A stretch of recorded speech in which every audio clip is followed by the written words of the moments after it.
Hello student, कैसे हैं आप सब। एक बार पुनः से कोचिंग क्लासेस पर स्वागत है। और क्लास 12 केमिस्ट्री में आगे आज टॉपिक लेकर आ चुके हैं भौतिक अधिशोषण। और भौतिक अधिशोषण के अभिलक्षण के बारे में चर्चा करेंगे स्टूडेंट। और एक बार फिर हम एक अगला वीडियो लेकर आएंगे जिसमें हम रासायनिक अधिशोषण समझाएंगे। इसके बाद स्टूडेंट भौतिक और अधिशोषण और रासायनिक अधिशोषण में अंतर समझाएंगे।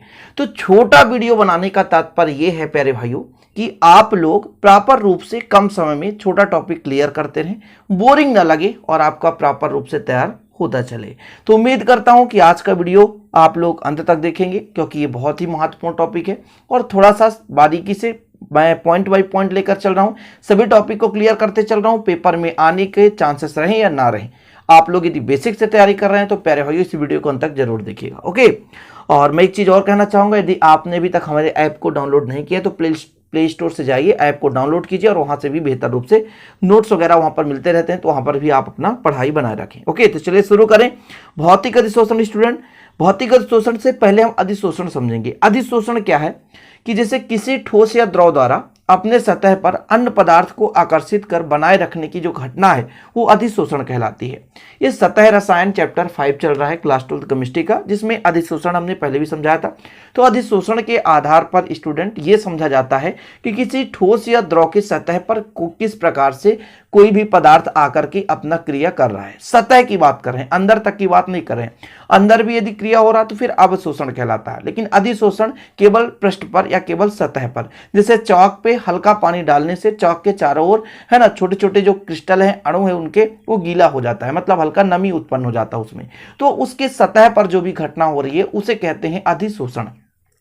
यानी किसी ठोस या द्रव पर, जरूरी नहीं कि ठोस ही बस में हो, द्रव पे भी हो सकता है। तो ये जो अधिशोषण हो जाता है स्टूडेंट, ये आकर्षण बल के आधार पर इनको दो भागों में बांटा गया है, एक भौतिक अधिशोषण और एक स्टूडेंट आपका रासायनिक अधिशोषण।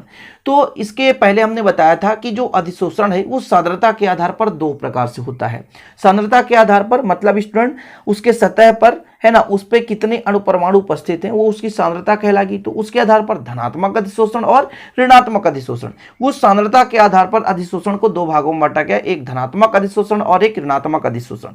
लेकिन एग्जाम्पल यहां पर स्टूडेंट आपको दे रहा हूं बंध मतलब उनके आकर्षण बलों के बीच जो भी क्रिया विधि हो रहा है उसके आधार पर, यानी कुल मिलाकर के आकर्षण बल के आधार पर जो अधिशोषण है वो दो प्रकार से है, भौतिक अधिशोषण और रासायनिक अधिशोषण। तो पहले भौतिक अधिशोषण का थोड़ा सा परिभाषा समझेंगे स्टूडेंट कि इस प्रकार के अधिशोषण में अधिशोषक की सतह पर अधिशोषित होने वाले पदार्थ के अणु दुर्बल आकर्षण बल से बंधे रहते हैं। इन दुर्बल बलों को वान डर वाल्स बल कहते हैं। इस कारण इन्हें वान डर वाल्स अधिशोषण या भौतिक अधिशोषण कहा जाता है। कुल मिलाकर स्टूडेंट, जैसे मैं एग्जांपल की बात करूं तो आपके पास क्या है, एक बीकर है और उस पर भरा हुआ है कोई द्रव या कोई ठोस भरा हुआ। यहां पर आपके पास एक बीकर है और इसके सतह पर जैसे यहां पर यहां तक कोई द्रव भरा हुआ है, तो इसके सतह पर प्यारे भाइयों क्या होगा, अधिशोषण होगा। अब जब अधिशोषण क्रिया के फलस्वरूप जो बाहर से पदार्थ आ रहा है स्टूडेंट वो क्या कहलाता है, वो कहलाता है अधिशोष। क्या कहलाता है, अधिशोष। और नीचे का जो भाग है वो अधिशोषक।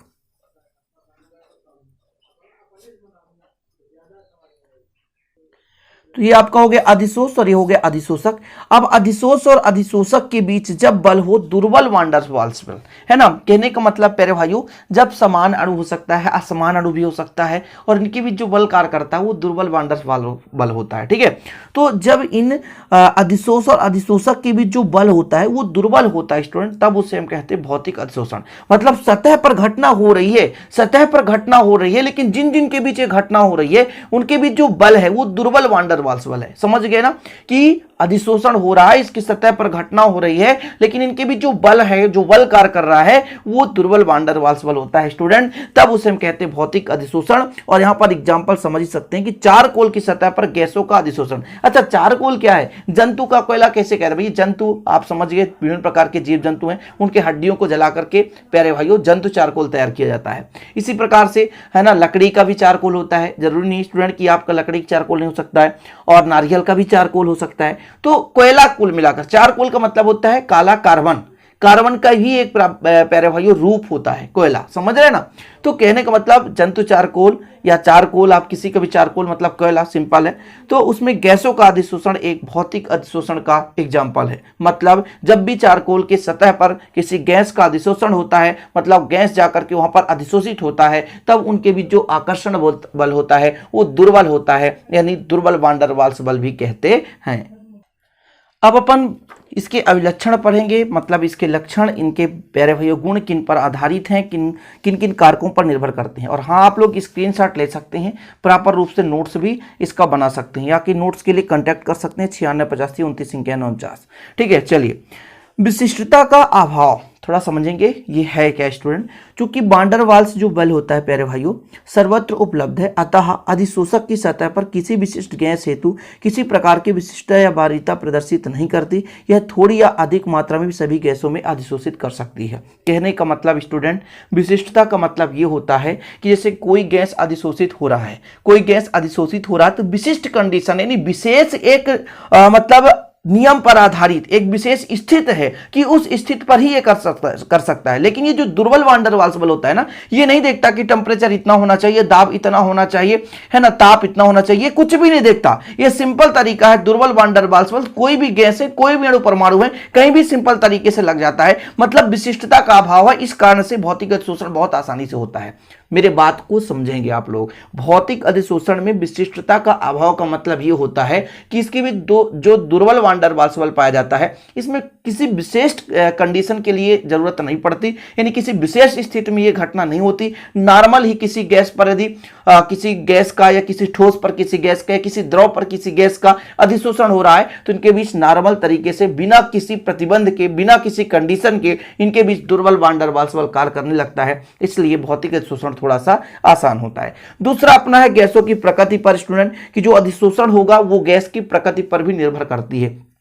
प्रकृति का मतलब कौन सा द्रव द्रवित हो रहा है, कौन सा द्रव है ना जल्दी से ठोस अवस्था में बदल रहा है, कौन सा द्रव है ना गैसीय अवस्था में बदल रहा है, तो ये चीज होता है इनका प्रकृति।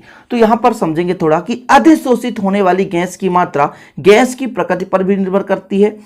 आसानी से द्रवित होने वाली जो गैसें होती है स्टूडेंट, जैसे कार्बन डाइऑक्साइड, NH3 आदि, कठिनाई से द्रवित होने वाली जैसे H2O2 और N2 आदि की तुलना में आसानी से अवशोषित हो जाती है। कुल मिलाकर के क्या कहा गया कि ऐसे गैस जो आसानी से द्रवित हो जाती हैं, ऐसे गैस जो आसानी से द्रवित होते हैं, उनका अवशोषण जो है अधिशोषण जो है आसानी से होता है। अधिशोषण का मतलब दूसरे जगह पर स्थायित्व का प्राप्त कर लेना, स्थायित्व ग्रहण कर लेना। अब भैया गैस है तो वो तो समझिए, जो आसानी से द्रवित होता है, जैसे मान लीजिए गैस गया ठोस के पास, अब आसानी से द्रवित हुआ तो जाकर के क्या हुआ, ठोस की सतह पर जमा हो गया। लेकिन वो गैस ये बहुत देर से द्रवित होता है, मतलब बहुत समय लगता है उनके बीच किसी ठोस पदार्थ के अणुओं के साथ जमा होने में। कहने का मतलब ये हुआ प्यारे भाइयों कि कोई भी गैस है यदि जल्दी से द्रवित होता है तो जल्दी से वो जाकर के अट्रैक्ट करके उसके सतह पर जमा होगा। लेकिन यदि देर से द्रव में बदलता है तो उसको देर मतलब थोड़ा सा समय लगेगा किसी भी ठोस के सतह पर जमा होने में। यानी ऐसे गैस जिनका द्रवण आसानी से होता है वो आसानी से अधिशोषित हो जाते हैं, या उनमें अधिशोषण की क्रिया आसानी से होता है। लेकिन ऐसे गैस जो आसानी से द्रवित नहीं होते, थोड़ा सा समय लगता है, थोड़ा सा उनमें है ना ज्यादा समय लगता है बजाय आसानी से द्रवित होने वाले गैसों के अपेक्षा, तो वो थोड़ा सा देर से अधिशोषण करते हैं, यानी उनमें अधिशोषण की क्रियादार थोड़ी से अधिक समय लगता है। ओके, पहला नंबर हमने क्या कहा, विशिष्टता का अभाव, यानी भौतिक अधिशोषण में किसी भी विशेष कंडीशन की आवश्यकता नहीं होती कि विशिष्टता पाया जाएगा, इसी आधार पर भौतिक अधिशोषण होगा, क्योंकि दुर्बल वान डर वाल्स बल पाया जाता है, आसानी से प्यारे भाइयों बंद बन जाता है। लेकिन गैस की प्रकृति की हमने बात की, तो गैस की प्रकृति मतलब ऐसे गैस जो आसानी से द्रवित होते हैं उनका अधिशोषण तीव्र होगा, और ऐसे गैस जो आसानी से द्रवित नहीं होते उनका अधिशोषण थोड़ा सा देर से होगा, क्योंकि द्रवित जल्दी नहीं हो पा रहे हैं। यदि जल्दी द्रवित हो जाए तो आसानी से किसी ठोस के सतह पर वो चिपक जाएंगे या उनसे क्रिया करके दुर्बल वान डर वाल्स बल से जुड़ जाएंगे।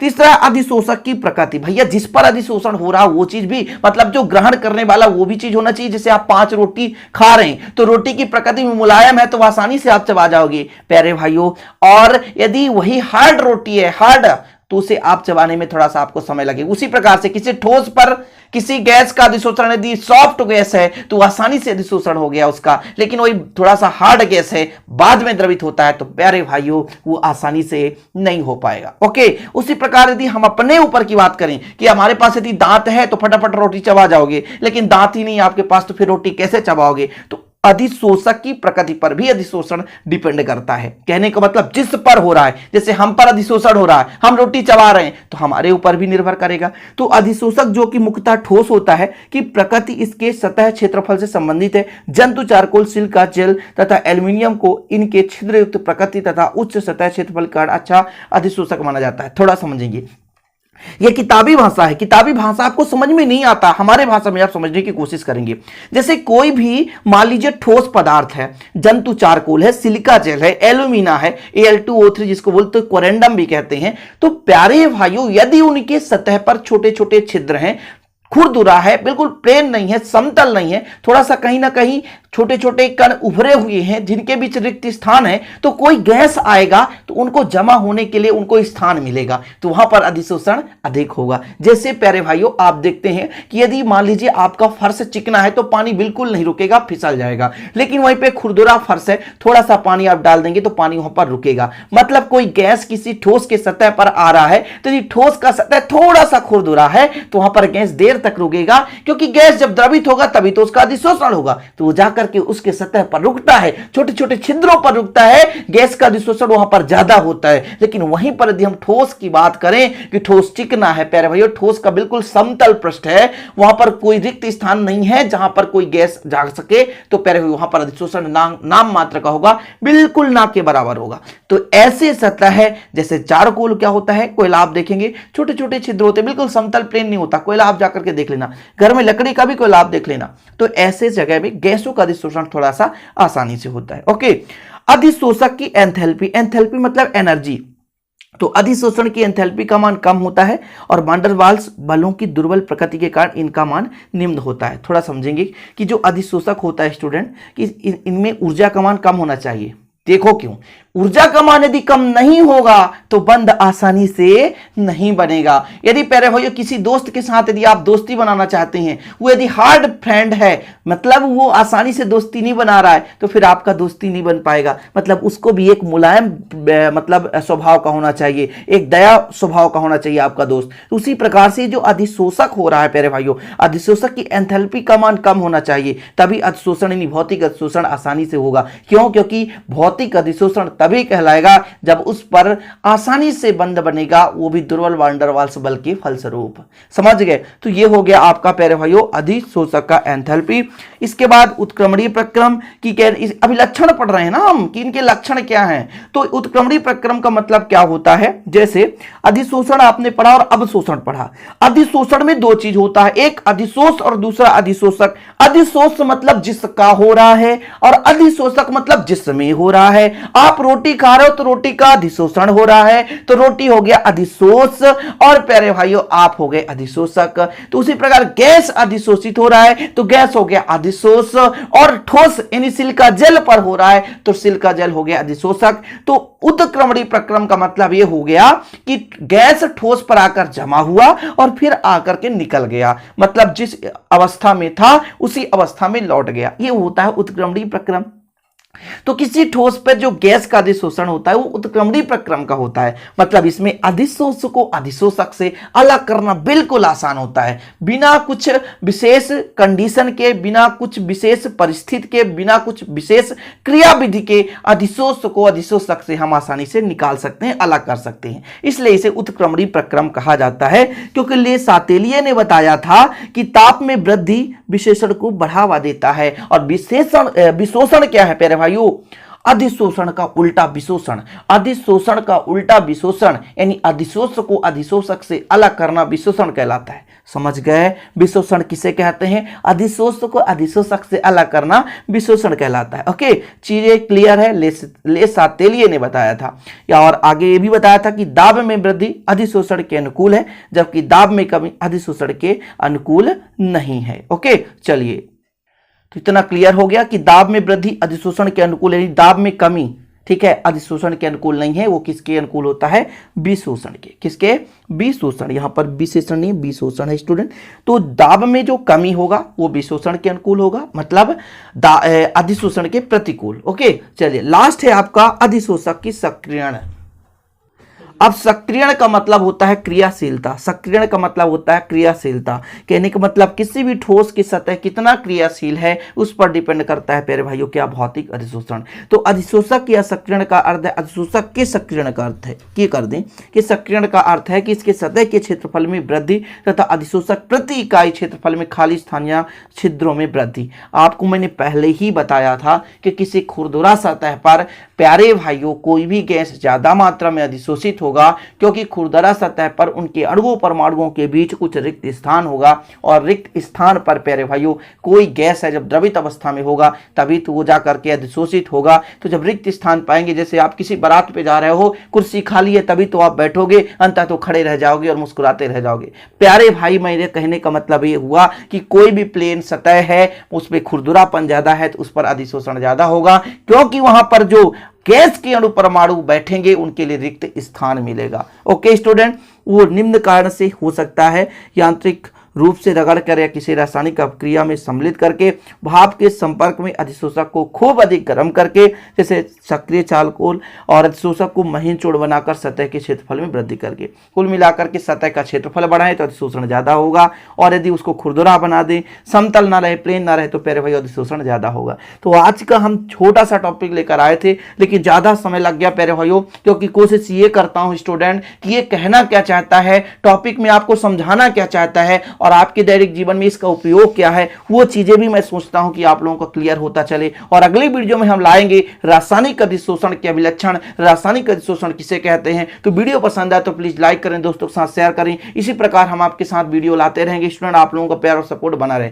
चैनल पे यदि नए, चैनल को सब्सक्राइब कर लें, और हाँ, यदि इसका हैंड रिटन नोट्स लेना है तो 9685299149 पर कांटेक्ट करें। साथ ही यदि आप अभी तक आपने शिव कोचिंग क्लासेस का ऐप डाउनलोड नहीं किया तो ऐप डाउनलोड करिए, जाकर के प्ले स्टोर में शिव कोचिंग क्लासेस टाइप करेंगे, आसानी से ऐप आएगा, और अपने पढ़ाई को बेहतर बनाएं। मिलते हैं अगली वीडियो के साथ, तब तक के लिए जय हिंद, वंदे मातरम।